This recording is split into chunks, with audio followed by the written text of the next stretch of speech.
Assalamualaikum warahmatullahi wabarakatuh. Kembali lagi di channel Pejuang P3K. Sebelum menonton, jangan lupa subscribe, share, like, dan komen ya. Langsung saja kita simak videonya.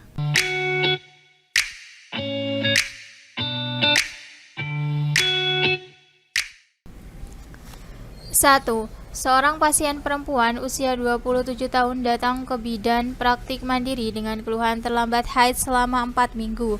Saat bidan melakukan anamnesis, ia mengeluh selalu mual dan muntah di pagi hari.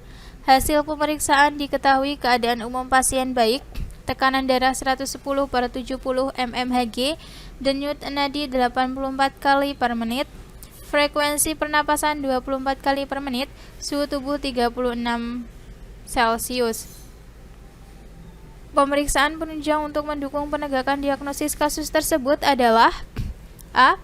Urin HCG, B. Urin aseton, C. Urin reduksi, D. Urin protein, E. Urin glukosa. Jawabannya adalah A. Urin HCG.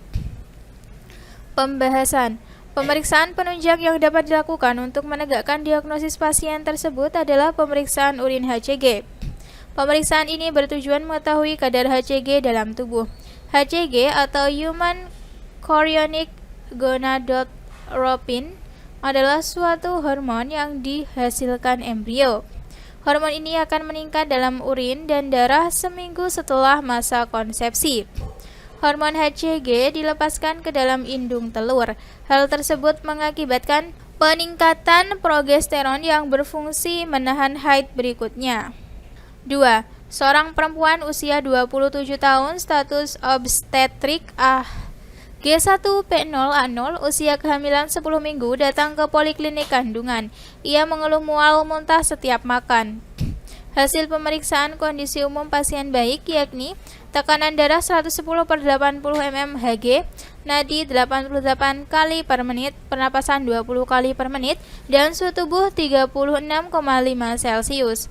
Cara mengatasi keluhan pada kasus tersebut adalah A. Mengonsumsi makanan asam, B. Mengonsumsi makanan pedas, C. Mengonsumsi coklat sedikit demi sedikit, D. Makan sedikit-sedikit tapi sering, E. Mengonsumsi makanan bersantan. Jawabannya adalah D. Makan sedikit-sedikit tapi sering. Pembahasan. Tindakan untuk mengatasi keluhan pasien ialah makan sedikit tapi sering. 3. Seorang perempuan berusia 22 tahun, status obstetri G1P0A0 dan usia kehamilan 13 minggu, datang ke BPM, mengeluh mual dan muntah. Data yang diperoleh dari pemeriksaan KU ibu baik, tekanan darah 110/80 mmHg, nadi 80 kali per menit, frekuensi pernapasan 20 kali per menit, dan suhu tubuh 37 Celcius. Pendidikan kesehatan yang diperlukan untuk pasien tersebut adalah A. Senam hamil, B. Perawatan payudara, C. Nutrisi, D. Mobilisasi, E. Kebutuhan istirahat. Jawabannya adalah C. Nutrisi. Pembahasan. Pankes yang diperlukan untuk ibu pada kasus tersebut adalah memberikan pankes tentang nutrisi atau gizi. Selama ibu mengalami mual dan muntah, ibu akan mengalami gangguan pemenuhan cairan elektrolit tubuh. Oleh karena itu, bidan harus memberikan konseling nutrisi seperti perlunya IBI. Ibu mengonsumsi zat besi, karbohidrat kompleks, protein, dan beberapa jenis vitamin. 4. Bidan merujuk pasien usia 28 tahun, status obstetri G1P0A0 dan usia kehamilan 36 minggu ke RSUD dengan kondisi pasien tidak sadar serta mengalami kejang-kejang. Hasil pemeriksaan tekanan darah 160/110 mmHg, denyut nadi 100 kali per menit, frekuensi pernapasan 16 kali per menit, denyut jantung janin tidak teratur, serta terdapat edema pada wajah, tangan, dan kaki. Berdasarkan data subjektif pasien, diagnosis yang sesuai dengan kasus tersebut adalah A. Eklamsia, B.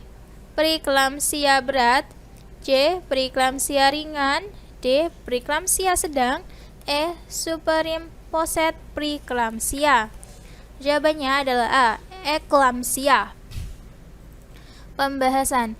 Berdasarkan hasil pemeriksaan, yaitu tekanan darah 160/110 mmHg, nadi 100 kali per menit, pernapasan 16 kali per menit, DJJ irreguler, serta terdapat edema pada wajah, tangan, dan kaki, maka diagnosis kasus pasien tersebut adalah eklamsia.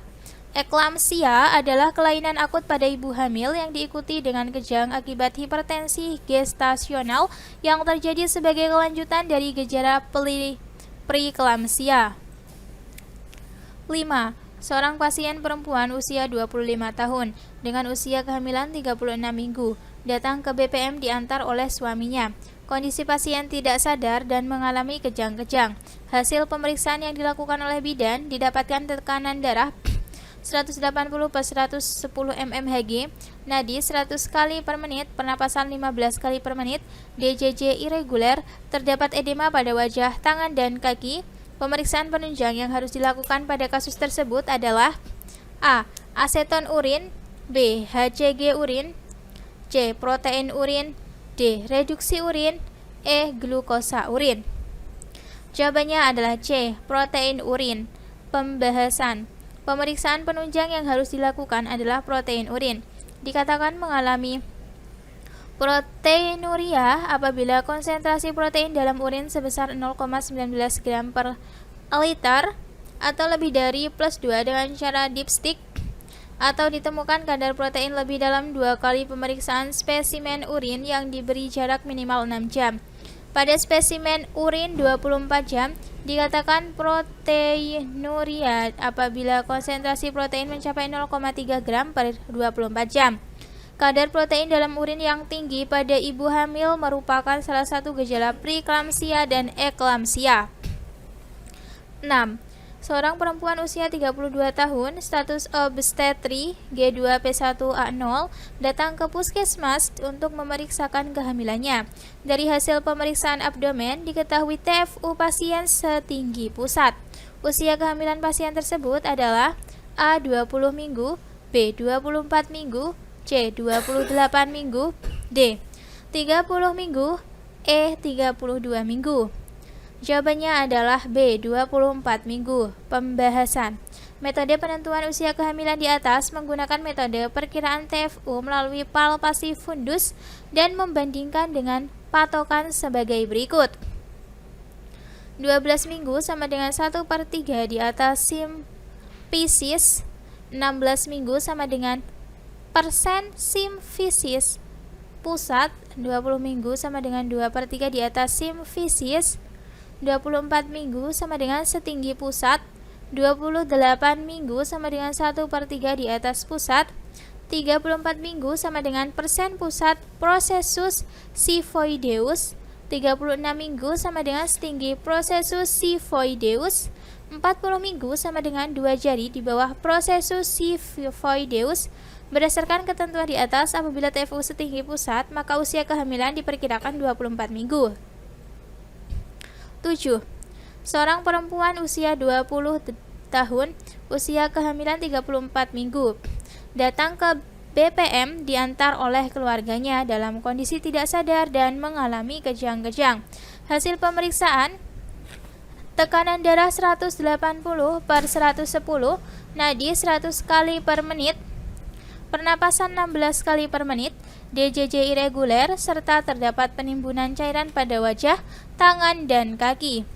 Penata laksanaan yang tepat pada kasus itu adalah A. Merujuk ke rumah sakit, B. Memberikan MGSO4 dan rujuk ke rumah sakit, C. Memberikan diazepam dan rujuk ke rumah sakit, D. Pasang infus dan dirawat di BPM sampai sehat, E. Memberikan MGSO4 dan diazepam serta merujuk ke rumah sakit.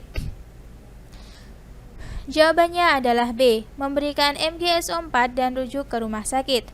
Pembahasan. Penata laksanaan yang tepat pada kasus tersebut adalah dengan memberikan MGSO4 dan kemudian merujuk pasien ke rumah sakit. Pemberian MGSO4 ini diutamakan untuk pasien dengan gangguan fungsi organ-organ penting.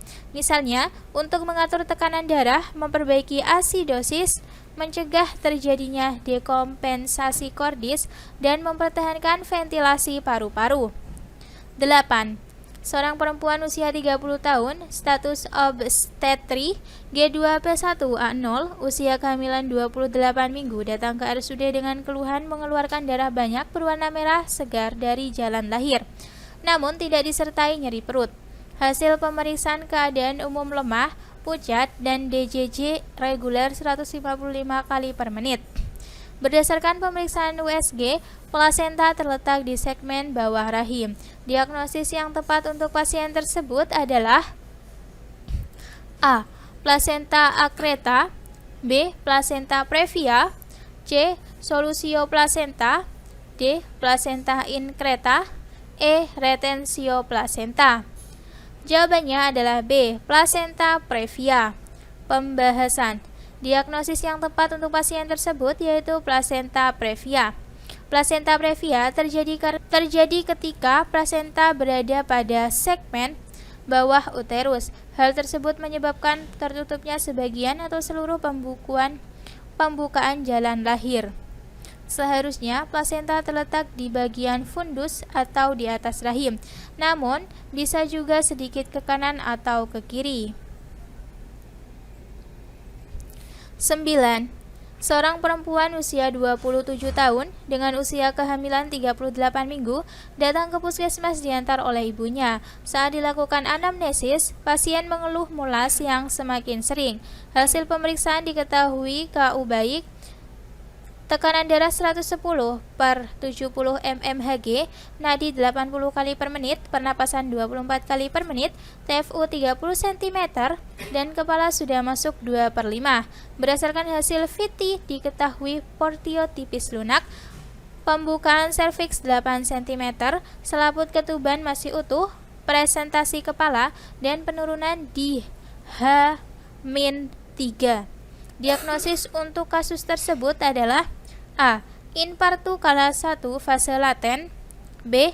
Infartu kala 1 fase aktif, C. Infartu kala 1 fase aktif akselerasi, D. Infartu kala 1 fase aktif deselerasi, E. Infartu kala 1 fase laten memanjang. Jawabannya adalah B. Infartu kala 1 fase aktif. Pembahasan. Diagnosis untuk pasien tersebut adalah infartu kala 1 fase aktif. Pasien dapat dikatakan telah mengalami infartu kala 1 apabila sudah ada pembukaan serviks dan kontraksi teratur minimal 2 kali dalam 10 menit selama 40 detik. 10. Seorang perempuan usia 21 tahun, usia kehamilan 40 minggu, datang ke BPM. Pasien mengeluh mulas-mulas yang semakin sering. Hasil pemeriksaan diketahui KU baik, tekanan darah 100/70 mmHg, nadi 89 kali per menit, pernapasan 24 kali per menit, TFU 30 cm, kepala sudah masuk 2/5, hasil VT pembukaan serviks 8 cm, dan selaput ketuban masih utuh. Perkiraan penurunan kepala janin sesuai dengan kasus di atas adalah A. HOTG1, B. HOTG2, C. HOTG3, D. HOTG4, E. HOTG5.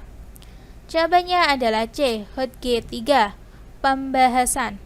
Berdasarkan kondisi infartu pasien tersebut, dengan kepala janin sudah masuk 2/5, maka diperkirakan telah terjadi penurunan HOTG3 atau bagian terbesar kepala janin sudah masuk ke panggul pasien. Bidang HOTG berfungsi untuk menentukan seberapa jauh bagian terdepan janin yang masuk ke rongga panggul dan ditentukan dengan bidang hayal panggul sebagai berikut. A. HOTG1 adalah ketika posisi bagian terdepan janin sejajar dengan PAP. B. HOTG2 adalah ketika posisi bagian terdepan janin sejajar dengan posisi HOTG1 melalui pinggir simfisis. C. HOTG3 adalah ketika posisi bagian terdepan janin sejajar dengan posisi HOTG1 setinggi spina ischiadica. D. HOTG4 adalah ketika posisi bagian terdepan janin sejajar dengan posisi HOTG1 setinggi os coccygeus. 11. Bidan melakukan pertolongan persalinan pada seorang perempuan usia 21 tahun. Pasien hamil anak pertama dengan usia kehamilan 38 minggu. Setelah dilakukan pimpinan persalinan, kepala bayi lahir, namun tidak terjadi putaran paksi luar dan dagu menekan perineum. Tindakan segera yang dilakukan bidan pada kasus tersebut adalah A. Perasat Brach, B. Perasat Muller, C. Perasat MC Robert, D. Perasat fraktur balik, E. Perasat klasik. Jawabannya adalah C. Perasat MC Robert. Pembahasan. Tindakan yang harus segera dilakukan pada kasus di atas adalah perasat MC Robert. Teknik ini diawali dengan memposisikan ibu untuk terlentang, kemudian memfleksikan kedua paha sehingga lutut menjadi sedekat mungkin ke dada dan lakukan abduksi. Setelah itu, pada ibu dilakukan episiotomi yang cukup lebar. Dengan melakukan hal tersebut akan memudahkan bahu posterior melewati promontorium dan masuk ke dalam panggul. Selanjutnya, beri tekanan pada suprasimfisis ke arah posterior menggunakan pangkal tangan sehingga bahu anterior masuk ke bawah simfisis. Dalam waktu bersamaan, lakukan tarikan pada kepala janin ke arah posterior kaudal dengan mantap. 12. Bidan melakukan asuhan kala 3 pada seorang perempuan usia 24 tahun dengan status obstetri P1A0. Setelah bayi lahir, kemudian diberikan suntikan oksitosin 10 IU/IM. Pasien diberi tindakan PTT, namun plasenta belum lepas. Selanjutnya, 15 menit kemudian diberikan oksi kedua. Setelah 15 menit, plasenta masih belum lepas dan tanpa adanya pendarahan pervaginam. Diagnosis pada kasus tersebut adalah A. Atonia uteri, B. Inversio uteri, C. Retensio plasenta, D. Robekan jalan lahir, E. Solusio plasenta. Jawabannya adalah C. Retensio plasenta. Pembahasan. Dari data pasien menyebutkan bahwa plasenta pasien belum lepas setelah diberikan suntikan oksitosin 10 IU/IM, dilakukan PTT, dan pemberian oksitosin kedua. Setelah tindakan tersebut, pasien mengalami perdarahan pervaginam. Oleh karena itu, diagnosis kasus di atas adalah retensio plasenta. Retensio plasenta adalah belum lahir atau tertahannya plasenta hingga 30 menit atau lebih setelah bayi lahir. 13. Seorang perempuan berusia 32 tahun telah melahirkan anak ketiga secara spontan di rumah bersalin. Bidan telah memberikan suntikan oksitosin 10 IU/IM pada pukul 3.32 WIB, kemudian dicoba PTT, tetapi plasenta belum lepas. Pada pukul 4.00 WIB, plasenta masih belum lepas dan tampak ada perdarahan pervaginam. Tindakan yang harus dilakukan bidan pada kasus itu adalah A. Reposisi uteri, B. Manual plasenta, C. KBI, D. KBE, E. Melakukan masase fundus uteri. Jawabannya adalah B. Manual plasenta. Pembahasan. Tindakan yang harus dilakukan bidan untuk menangani kasus itu yaitu melakukan prosedur manual plasenta. Manual plasenta adalah tindakan pelepasan plasenta secara manual dari tempat implantasinya pada dinding uterus, kemudian mengeluarkannya dari kavum uteri. Pelepasan plasenta dilakukan dengan tindakan inflasi dan manipulasi, yaitu tangan bidan atau penolong persalinan dimasukkan langsung ke dalam kavum uteri. 14. Seorang pasien perempuan usia 49 tahun datang ke BPM dengan keluhan sering pusing, merasa panas, nyeri pada persendian, sering berkeringat, keluar keringat pada malam hari, mengalami dispareunia saat bersenggama, dan sudah tidak haid selama 2 bulan. Diagnosis yang tepat untuk kasus tersebut adalah A. Senium, B. Menopause, C. Klimakterium, D. Pramenopause, E. Postmenopause. Jawabannya adalah D. Pramenopause. Pembahasan. Berdasarkan keluhan di atas seperti sering pusing, merasa panas, nyeri pada persendian, sering berkeringat, berkeringat pada malam hari, mengalami dyspareunia saat bersenggama, dan sudah tidak haid selama 2 bulan, haid mulai tidak teratur, maka diagnosis kasus ini adalah pasien mengalami masa pramenopause.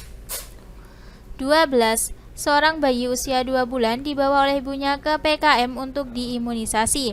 Hasil pemeriksaan BB 4.500 gram, dilihat dari KMS bayi itu baru saja mendapatkan imunisasi HB0 dan polio 1. Jenis imunisasi yang harus diberikan pada bayi dalam kasus tersebut adalah A. DPT1, B. BCG, C. Campak, D. DPT2, E. HB2. Jawabannya adalah B. BCG. Pembahasan. Imunisasi yang harus diberikan pada bayi usia 2 bulan adalah imunisasi BCG. Vaksin BCG optimal diberikan ketika bayi usia 2-3 bulan. Apabila vaksin BCG diberikan setelah usia 3 bulan, uji tuberkulin perlu dilakukan. Akan tetapi, bila tidak memungkinkan dilakukan uji tuberkulin, bayi tersebut perlu diobservasi selama 7 hari. Bila terdapat reaksi lokal cepat di tempat suntikan, maka bayi perlu dievaluasi lebih lanjut atau diagnosis TB. Terima kasih sudah menonton video ini. Jangan lupa like, comment, share, dan subscribe channel ini. Sampai jumpa di video selanjutnya. Semangat pejuang P3K.